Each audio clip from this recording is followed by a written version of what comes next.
ಮಹಾಭಾರತ ಅಂತ ಬಂದಾಗ ನಮಗೆ ಮೊದಲು ನೆನಪಾಗುವುದು ಯುದ್ಧ. ಪಾಂಡವರು ಹಾಗೂ ಕೌರವರ ನಡುವಿನ ಯುದ್ಧ. ಯುದ್ಧದಲ್ಲಿ ನಾವು ಗಮನಿಸಬಹುದು ಕರ್ಣರನ್ನು.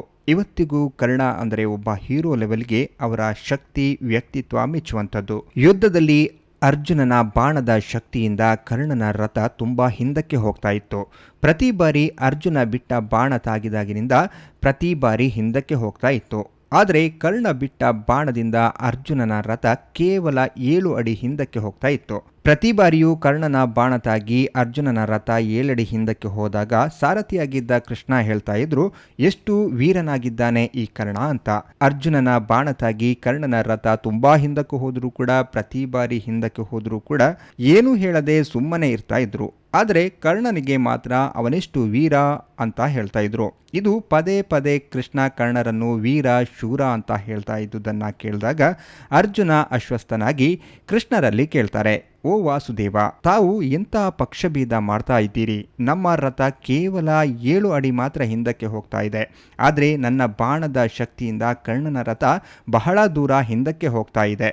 ಅದನ್ನು ನೋಡಿಯೂ ಕೂಡ ನೀವು ಮಹಾವೀರ ಕರ್ಣ ಅಂತ ಹೊಗಳ್ತಾ ಇದ್ದೀರಲ್ಲ, ಅದು ಏಕೆ ಅಂತ ಕೇಳ್ದ. ಆಗ ಕೃಷ್ಣ ನಗಡುತ್ತಾ ಅರ್ಜುನನಿಗೆ ಹೇಳುತ್ತಾನೆ, ಏ ಪಾರ್ಥ, ನಾನು ಹೇಳಿದ್ದು ಸರಿ. ಕರ್ಣ ಮಹಾವೀರನಾಗಿದ್ದಾನೆ.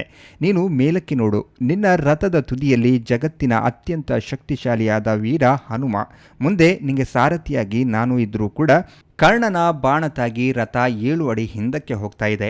ಆದರೆ ನಾವು ಇರ್ತಿಲ್ಲ ಅಂದರೆ ನಿನ್ನ ರಥ ಯಾವಾಗಲೂ ಇಲ್ಲದಾಗ್ತಿತ್ತಪ್ಪ ಅಂತ ಹೇಳ್ದ. ಈ ಸತ್ಯ ಗೊತ್ತಾದಾಗ ಅರ್ಜುನ ಸುಮ್ಮನಾದ. ಆದರೆ ತನ್ನ ಸಾಮರ್ಥ್ಯದಲ್ಲಿ ತುಂಬ ವಿಶ್ವಾಸ ಇಟ್ಟಿದ್ದ ಅರ್ಜುನನಿಗೆ ಯುದ್ಧದ ಕೊನೆಯ ದಿನ ಸತ್ಯದ ಅರಿವಾಯಿತು. ಸಾಧಾರಣವಾಗಿ ಎಲ್ಲ ದಿನ ಯುದ್ಧ ಮುಗಿದ ನಂತರ ಸಾರಥಿಯಾಗಿದ್ದ ಕೃಷ್ಣ ಮೊದಲು ಇಳಿದು ನಂತರ ಅರ್ಜುನನಿಗಾಗಿ ಇಳಿ ಅಂತ ರಥದ ಬಾಗಿಲನ್ನ ತೆರಿತಾ ಇದ್ರು. ಆದರೆ ಯುದ್ಧದ ಕೊನೆಯ ದಿನ ಕೃಷ್ಣ ರಥದಲ್ಲಿಯೇ ಕುಳಿತು ಅರ್ಜುನರಿಗೆ ಇಳಿದು ದೂರ ನಡಿ ಅಂತೇಳಿದ್ರು. ಅರ್ಜುನ ಇಳಿದು ಸ್ವಲ್ಪ ದೂರ ಸಾಗಿದಾಗ ನಂತರ ಕೃಷ್ಣ ರಥದಿಂದ ಇಳಿದರು. ಕೃಷ್ಣ ಇಳಿದು ಮರುಕ್ಷಣವೇ ಆ ರಥ ಉರಿದು ಭಸ್ಮವಾಯಿತು. ಇದನ್ನು ನೋಡಿದ ಅರ್ಜುನ ಆಶ್ಚರ್ಯದಿಂದ ಕೃಷ್ಣನನ್ನು ನೋಡ್ದ. ಆಗ ಕೃಷ್ಣ ಹೇಳ್ತಾನೆ, ಅರ್ಜುನ, ನಿನ್ನ ರಥ ಭೀಷ್ಮ, ಕೃಪಾಚಾರ್ಯ, ದ್ರೋಣ, ಕರ್ಣ ಇವರೆಲ್ಲರ ದಿವ್ಯಾಸ್ತ್ರಗಳಿಂದ ಬಹಳ ಮುಂಚೆನೇ ಭಸ್ಮವಾಗಿ ಹೋಗಿತ್ತು. ಆದರೆ ನಾನು ನನ್ನ ಯೋಗ ಶಕ್ತಿಯಿಂದ ಒಂದು ಸಂಕಲ್ಪ ರಥವನ್ನು ಸೃಷ್ಟಿಸಿದ್ದೆ. ಇದನ್ನ ಕೇಳಿ ಅರ್ಜುನನಿಗೆ ಭೂಮಿಯೇ ಒಡೆದು ಪಾತಾಳಕ್ಕೆ ಹೋಗುವ ಹಾಗೆ ಅನಿಸಿತು ಈ ಮಾತು ಕೇಳಿದಾಗ. ಹೌದು, ನಾನು ಅನ್ನುವ ಅಹಂಕಾರ ಕೆಲವೊಮ್ಮೆ ಅರ್ಜುನನ ಹಾಗೆ ವರ್ತಿಸುತ್ತೆ. ಎಲ್ಲವೂ ನಮ್ಮ ಪರಿಧಿಯಲ್ಲಿಯೇ ಇದೆ ಅನ್ನುವ ಅಹಂಕಾರ ನಮ್ಮನ್ನು ಸುಟ್ಟು ಹಾಕಿಬಿಡುತ್ತೆ. ಇಲ್ಲಿ ರಥ ನಮ್ಮ ಶರೀರವನ್ನು ಸೂಚಿಸಿದರೆ ಯುದ್ಧ ನಮ್ಮ ಮಾನಸಿಕ ಸಂಘರ್ಷವನ್ನು ಸೂಚಿಸುತ್ತೆ. ನಾನು ಅನ್ನುವ ಅಹಂಕಾರ ನಮ್ಮನ್ನು ನಾಶವಾಗಿ ಬಿಡುತ್ತೆ. ನಮ್ಮ ಕಣ್ಣಿಗೆ ಕಾಣದ ಶಕ್ತಿಯೊಂದಿದೆ ಅನ್ನೋ ಅರಿವು ನಮಗಿರಬೇಕು. ಎಲ್ಲ ನಾವೇ ಅಂದಾಗ ಬುದ್ಧಿ ಕುರುಡಾಗುತ್ತೆ. ಆಗ ದೃಷ್ಟಿ ಇದ್ರೂ ಕೂಡ ಅದು ವ್ಯರ್ಥ ಆಗಿ ಬಿಡುತ್ತೆ. ಒಮ್ಮೆ ಅರ್ಜುನ ಮತ್ತು ಶ್ರೀಕೃಷ್ಣ ಮಾತಾಡ್ತಾ ಇರುವಾಗ ಮಾತಿಗೂ ಕರ್ಣನನ್ನು ಹೊಗಳ್ತಾ ಇದ್ದ. ನೋಡು ಅರ್ಜುನ, ಯಾರು ಸಹ ದಾನದಲ್ಲಿ ಕರ್ಣನನ್ನ ಸರಿಗಟ್ಟಿ ನಿಲ್ಲಲಾರರು. ಕರ್ಣ ಅಂತಹ ಶ್ರೇಷ್ಠ ದಾನಿ ಅಂತ ಕೃಷ್ಣ ಹೇಳ್ದ. ಕೃಷ್ಣನ ಈ ಮಾತಿನಿಂದ ಅರ್ಜುನನಿಗೆ ಸ್ವಲ್ಪ ಮತ್ಸರ ಉಂಟಾಯಿತು. ಆಗ ಕೃಷ್ಣನಿಗೆ ಅರ್ಜುನ ಹೇಳ್ದ, ಕೃಷ್ಣ, ನಾನು ಕರ್ಣನಿಗೆ ದಾನದಲ್ಲಿ ಸರಿಸಮಾನನಾಗಿ ನಿಲ್ಬಲ್ಲೆ ಅಂತ ಹೇಳ್ದ. ಆಗ ಕೃಷ್ಣ ತಕ್ಷಣ ಒಂದು ಪರೀಕ್ಷೆ ಇಟ್ಟ.